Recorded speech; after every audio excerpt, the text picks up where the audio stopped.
마태복음 14장에서 이제 예수님이 보리떡 5개와 물고기 2마리로 그러니까 5천 명을 먹이셨는데 그러니까 수만 명이죠. 여자와 아이 숫자를 뺐으니까. 근데 이제 왜 12바구니를 이렇게 거두었는가에 대해서 지금 이제 말씀드리고 있었습니다. 왜 12바구니를 거두었는지. 예수님은 기적을 행하실 수 있는데 굳이 이 12바구니를 거둬서 불편하게 무겁게 가지고 다니도록 하셨는지. 항상 기적을 베푸실 수 있는데.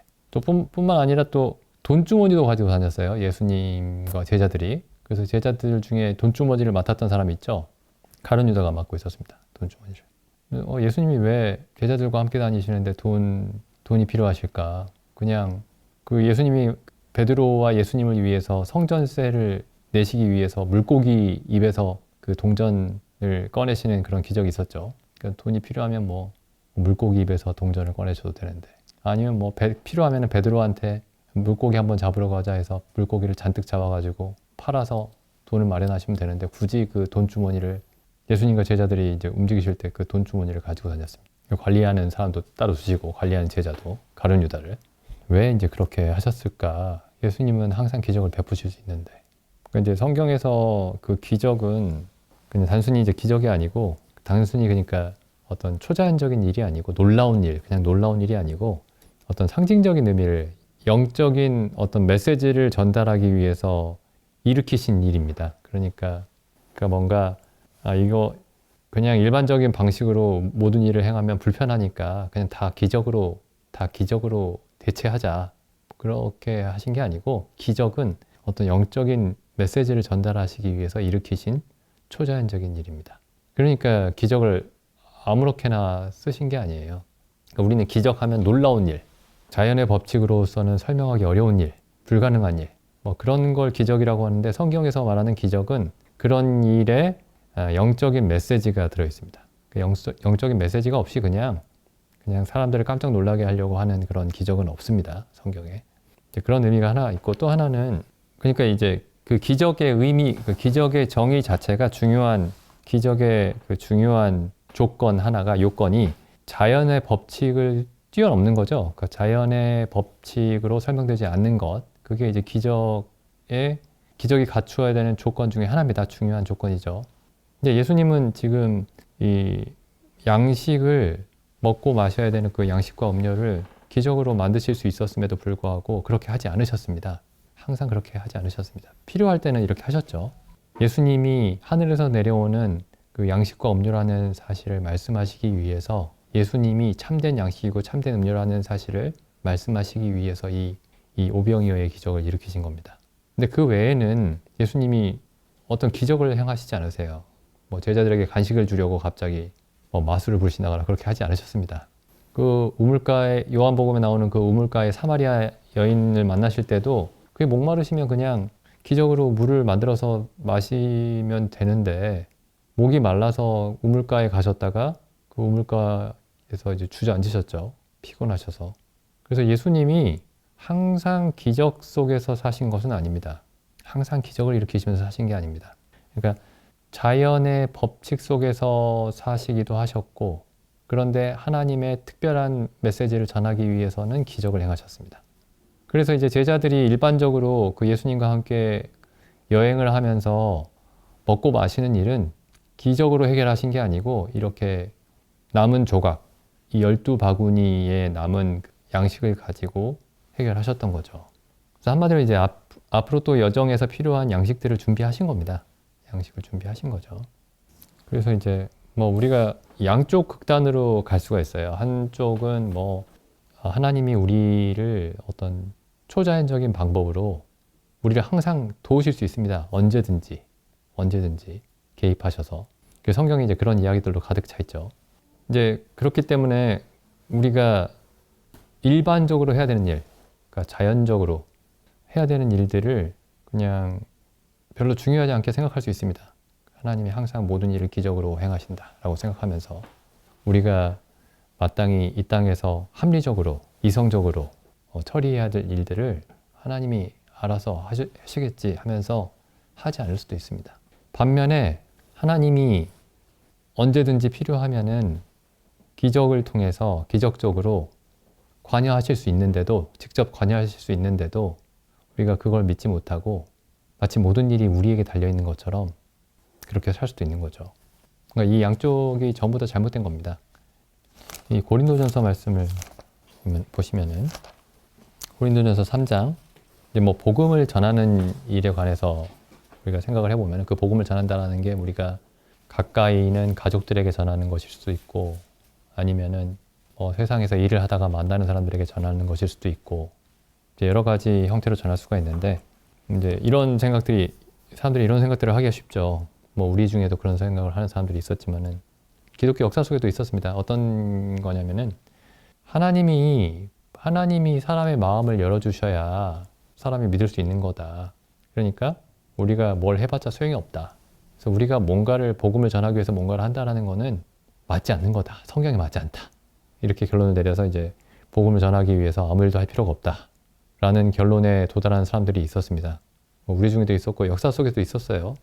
그러니까 소위 그 예정의 교리를 믿고, 그 예정의 교리를 믿는 건 좋은데, 예정하셨다. 하나님이 구원받을 자들을 예정하셨다. 그걸 믿는 건 좋은데 예정하셨기 때문에 우리가 애쓸 필요가 없다. 이건 잘못된 거죠. 반면에 또 반대편에서는 우리가 마치 구원할 수 있는 것처럼 우리가 어떻게 잘 하면은, 말을 잘 하면은, 어떻게 잘 설득을 하면, 어떤 행사를 잘 조직해가지고 하면 그걸로 사람들을 구원할 수 있는 것처럼 그렇게 생각하는 것도 잘못이죠. 고린도전서 3장에 보면은 사도 바울은 이렇게 말씀하고 있습니다. 그 복음 전하는 일에 있어서. 고린도전서 3장 6절.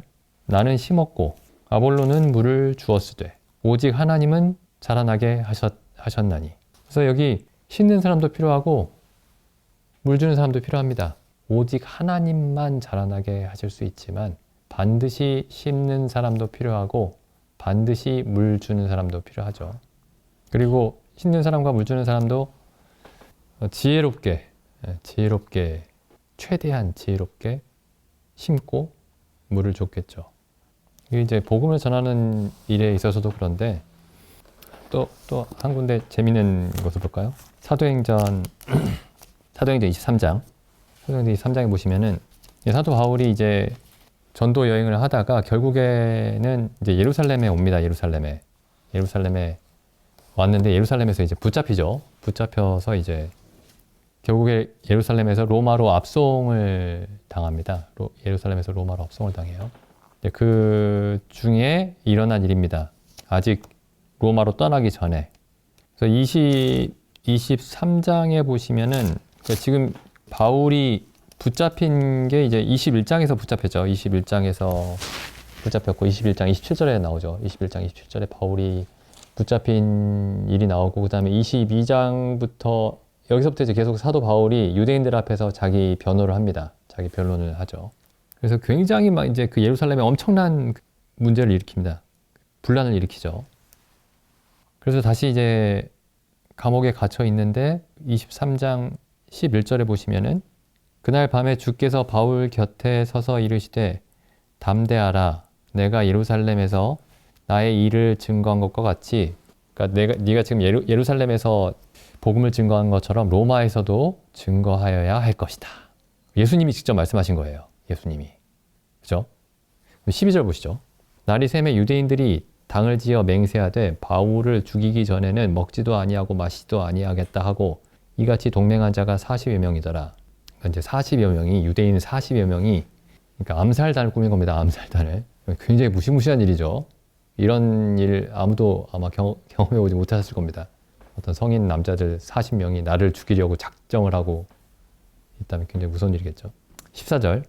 대제사장들과 장로들에게 가서 말하되 우리가 바울을 죽이기 전에는 아무것도 먹지 않기로 굳게 맹세하였으니 이제 너희는 그의 사실을 더 자세히 알아보는 척해서 공회와 함께 천부장에게로 청하여 바울을 너희에게로 데리고 내려오게 하라. 우리는 그가 가까이 오기 전에 죽이기로 준비하였노라 하더니 바울의 생질이 그들이 매복하여 있다 함을 듣고 와서 영문에 들어가 바울에게 고한지라. 근데 이렇게 이제 암살 계획을 꾸미고 있는데 바울의 생질, 조카죠. 그 얘기를 엿들었습니다. 어쩌다 보니까 이렇게 듣게 됐어요. 그래서 바울에게 얘기를 했습니다. 그걸. 당신을 죽이려고 하는 계획이 있다. 그럼 바울은 어떻게 해야 되죠? 걱정 마라.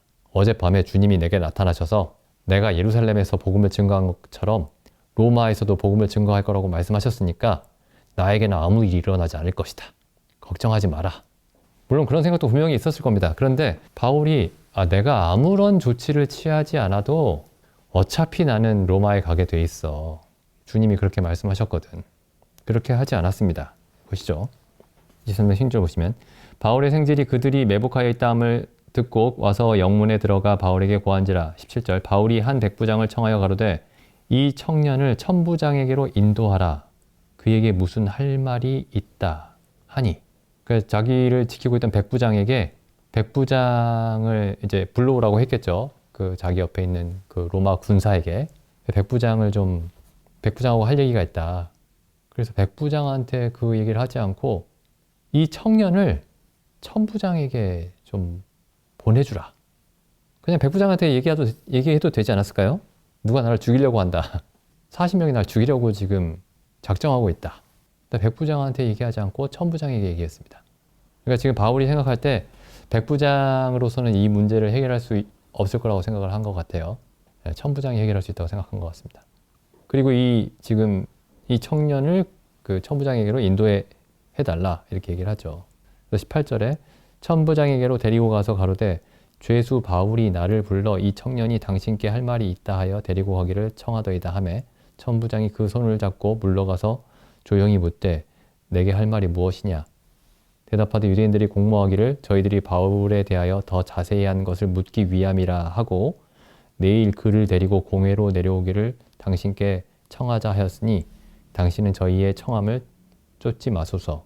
저희 중에서 바울을 죽이기 전에는 먹지도 않고 마시지도 않기로 맹세한 자 40여 명이 그를 죽이려고 숨어서 지금 다 준비하고 당신의 허락만 기다리고 있나이다. 이에 천부장이 청년을 보내며 경계하되 이 일을 내게 고하였다고 아무에게도 이르지 말라 하고 백부장 둘을 보내어 둘을 불러 이르되 밤 제3시에 가이사랴까지 갈 보병 200명과 마병 70명과 창군 200명을 준비하라 하고 이렇게 해서 이제 가이사랴로 몰래 바울을 빼돌리죠. 그래서 이게 지금 그래서 예수님이 직접 그날 밤에 나타나셔서 바울에게 너는 아무 일 없이 로마로 갈 거다 이렇게 말씀하신 겁니다. 이게 사실상 넌 죽지 않고 로마에 갈 거다 이렇게 말씀하신 거죠. 근데 바로 이어서 바울을 암살할 계획에 대해서 알게 되고 바울이 예수님의 말씀에 따라서 예수님이 말씀하신 것에 따라서 조치를 취한 겁니다. 이게 그래서 이게 그러니까 바울이 예수님이 분명히 로마에 가서 복음을 증거할 거라고 말씀하셨는데 바울이 예수님의 말씀을 믿지 않아서 이렇게 한 게 아닙니다. 예수님의 말씀을 믿은 사람이 한 일이죠. 근데 이제 우리는 이제 사람들이 이제 예수님을 믿는다고 하나님을 믿는다고 하면서 이런 조치를 취하지 않을 수가 있습니다. 그게 믿는 것이라고 생각하면서 이렇게 어떤 어려움이 있을 때 내가 적절하게 취해야 되는 조치들, 어떤 문제가 있을 때 그 문제를 해결하기 위해서 내가 취해야 되는 조치들을 취하지 않는 게 믿음이다. 하나님이 다 알아서 해결해 주실 것이다. 라고 생각하는 것이 믿음이라고 잘못 생각할 수가 있습니다. 근데 우리가 해야 될 일들은 반드시 해야 됩니다. 여기 사도 바울이 하는 것처럼. 그게 예수님이 하신 말씀이 이루어지지 않을까 봐 두려워서 바울이 이런 조치를 취했던 것이 아닙니다. 그다음에 또 뭐 또 특이한 말씀들이 좀 있습니다. 특이한 사건들이 요한복음에 또 보시면 아니요, 요한복음이 아니고 마가복음입니다. 마가복음 5장에 보시면은 그 마가복음 5장 21절에 보시면은 이제 그 회당장의 딸 이야기가 있죠. 회당장 야이로의 딸을 예수님이 살리신 그 기적이 기록되어 있는데 이제 예수님이 이제 이 야이로의 딸을 병들었다고 해서 이제 야이로의 집에 가고 계시는데 그 가운데 우리가 아는 유명한 사건이죠. 12해 동안 혈루증을 앓던 여인이 고침을 받는 사건이 그 중간에 있습니다. 25절에서 34절 사이에.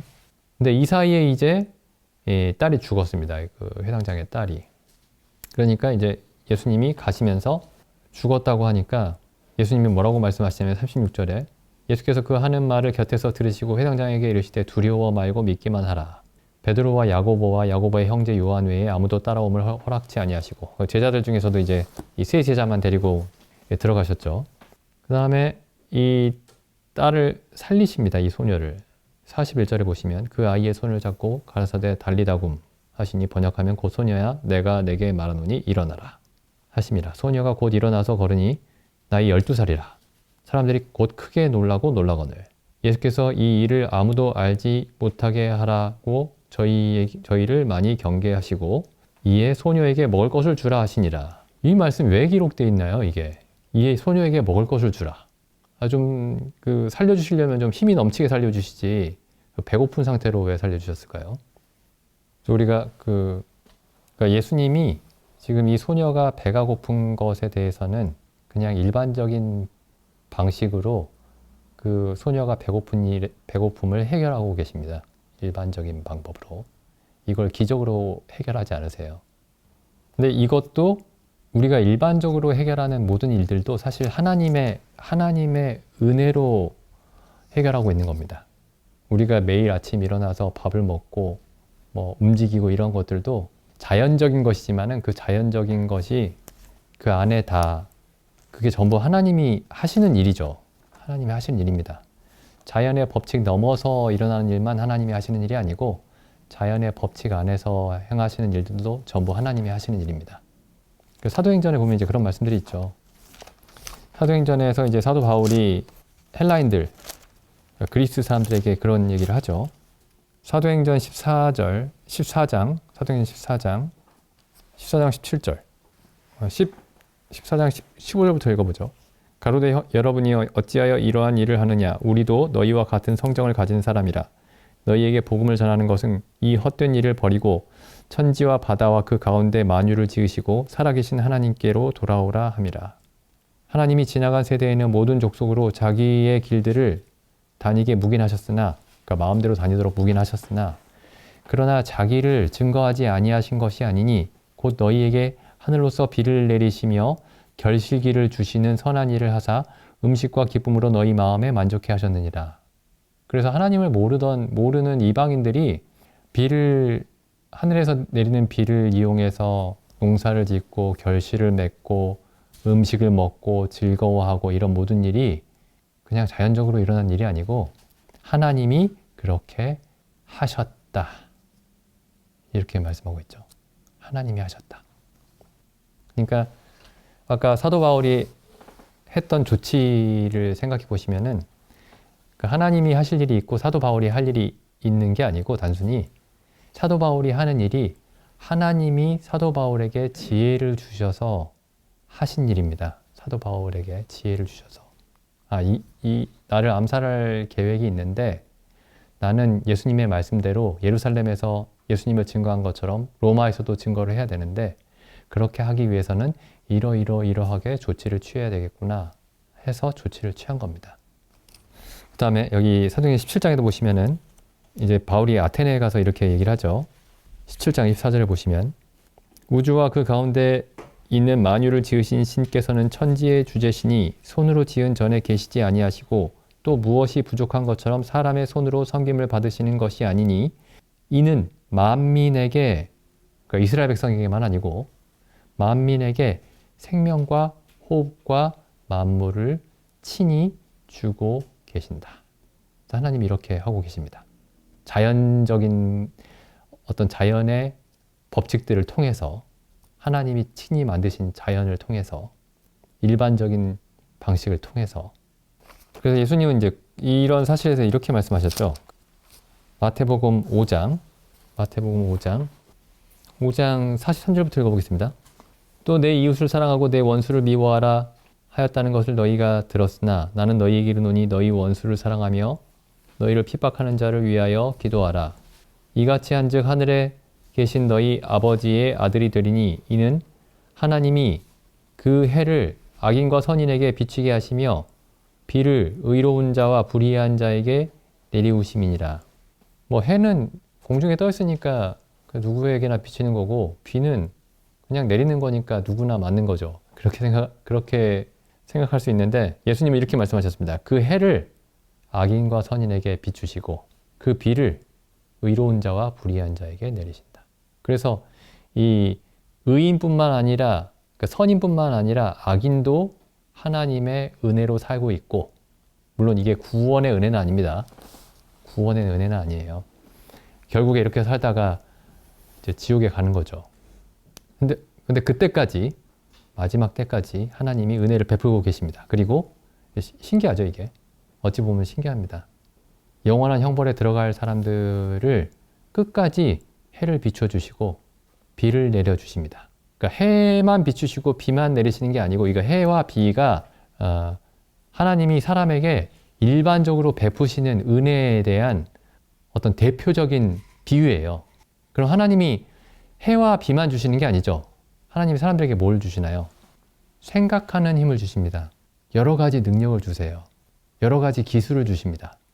근데 그게 세상 사람들에게는 그런 걸 주시고, 하나님의 사람들에게는 성경에 대한 지식만 주시는 게 아니고, 세상 사람이나 혹은 그리스도인들에게나 똑같이, 그러니까 보통 이제 이런 걸 일반 은혜라고 부릅니다. 일반 은혜. 모든 사람에게 보편적으로, 그리스도인이나 비그리스도인이나 상관없이 하나님이 모든 사람에게 보편적으로 주시는 은혜. 일반적인 은혜라고 불러요. 일반 은혜. 하나님은 우리에게 이제 그런 주신 것들을 다 사용해야 됩니다. 그것도 하나님의 은혜니까요.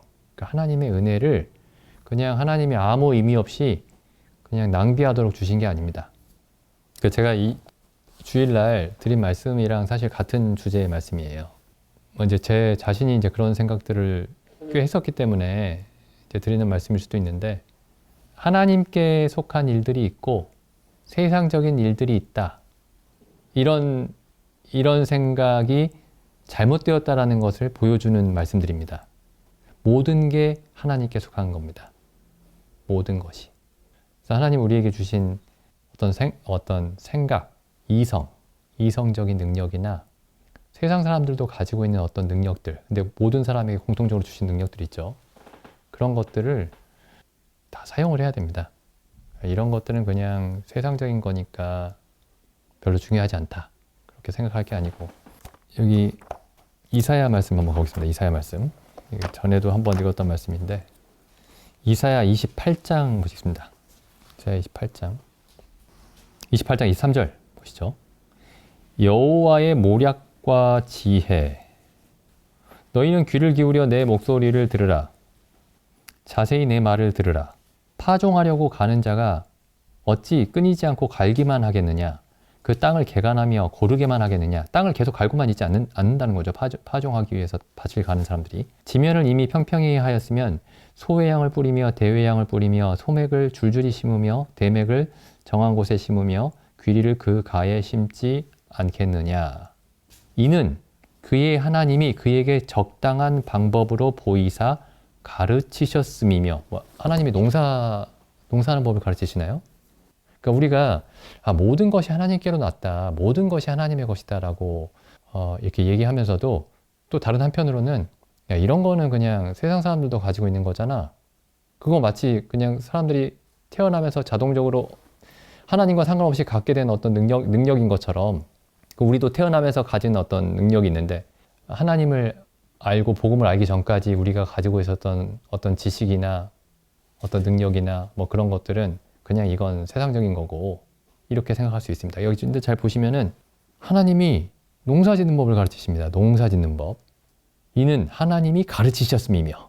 그다음 보시죠. 27절. 소의 양은 도리깨로 떨지 아니하며 대의 양에는 수레바퀴를 굴리지 아니하고, 소의 양은 작대기로 떨고 대의 양은 막대기로 떨며, 곡식은 부수는가 아니라 늘 떨기만 하지 아니하고 그것에 수레바퀴를 굴리고 그것을 말굽으로 밟게 할지라도 부수지는 아니하나니 이것도 만군의 여호와께로서 난 것이라. 뭐 이런 게 뭐 하나님께로 났다라고 이렇게까지 대단하게 말할 그런 건가요? 학교에서 배우는 것들이 하나님에게서 난 것입니다. 하나님에게서. 사람들이 뭐 과학이다, 의학이다, 뭐 이런 무슨 경제학이다, 사람들이 세상에서 어떤 학문적인 얘기들이 있죠. 어떤 이론들이 있죠. 세상에 돌아가는 이치들에 대한 이론들. 그런 것들이 다 하나님에게서 난 것입니다. 하나님에게서. 물론 그걸 열심히 공부하고 가르치는 사람들은 그게 하나님에게서 난 것인지 모르겠지만, 열심히 농사 짓는 사람들이 자기들이 가진 지식이 하나님에게서 난 것인지 모르겠지만 하나님에게서 난 겁니다.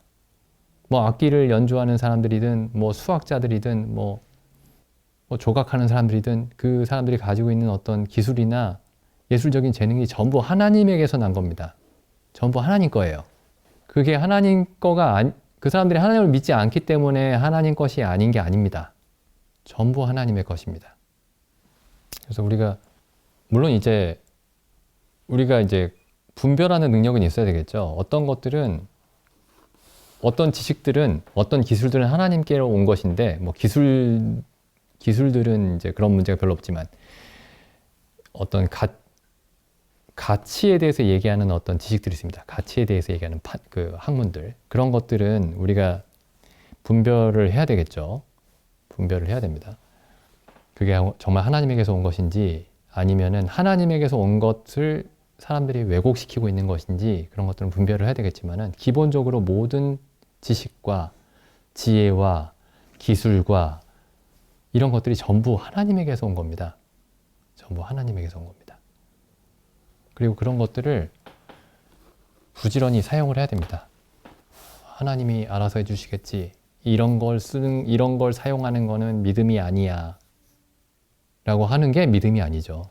그게 믿음이 아닙니다. 그게. 보통 이제 사람의 마음이 세 가지로 구성되어 있다고 얘기를 합니다. 그게 지정의, 이렇게 얘기하죠. 지정의.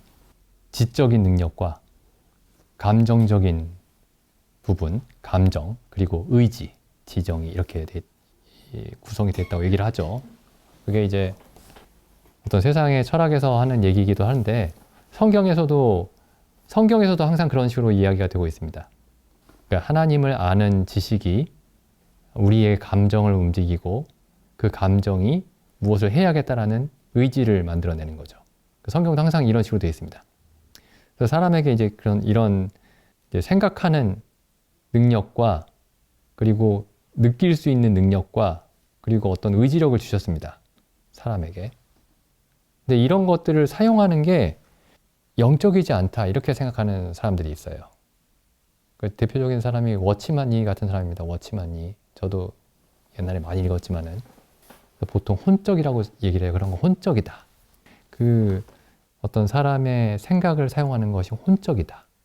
근데 그게 아니고 하나님이 사람에게 주신 모든 능력은 하나님의 것입니다. 근데 다만 그게 하나님의 생명이 없이 하나님의 생명이 하나님이 본래 사람에게 주신 이 능력들을 올바르게 사용할 수 있도록 생명을 불어넣어 주는 건데 이 생명이 없이 이 지정의를 사용을 하는 거예요. 그러니까 이 사람에게 본래 주신 능력을 사용하는 것 자체가 잘못이 아닙니다. 이걸 다 사용해야 돼요. 근데 하나님이 우리에게 성령을 주시고 우리에게 진리를 아는 지식을 주셨을 때 본래 하나님이 사람에게 주셨던 능력들을 올바르게 사용할 수 있는 겁니다.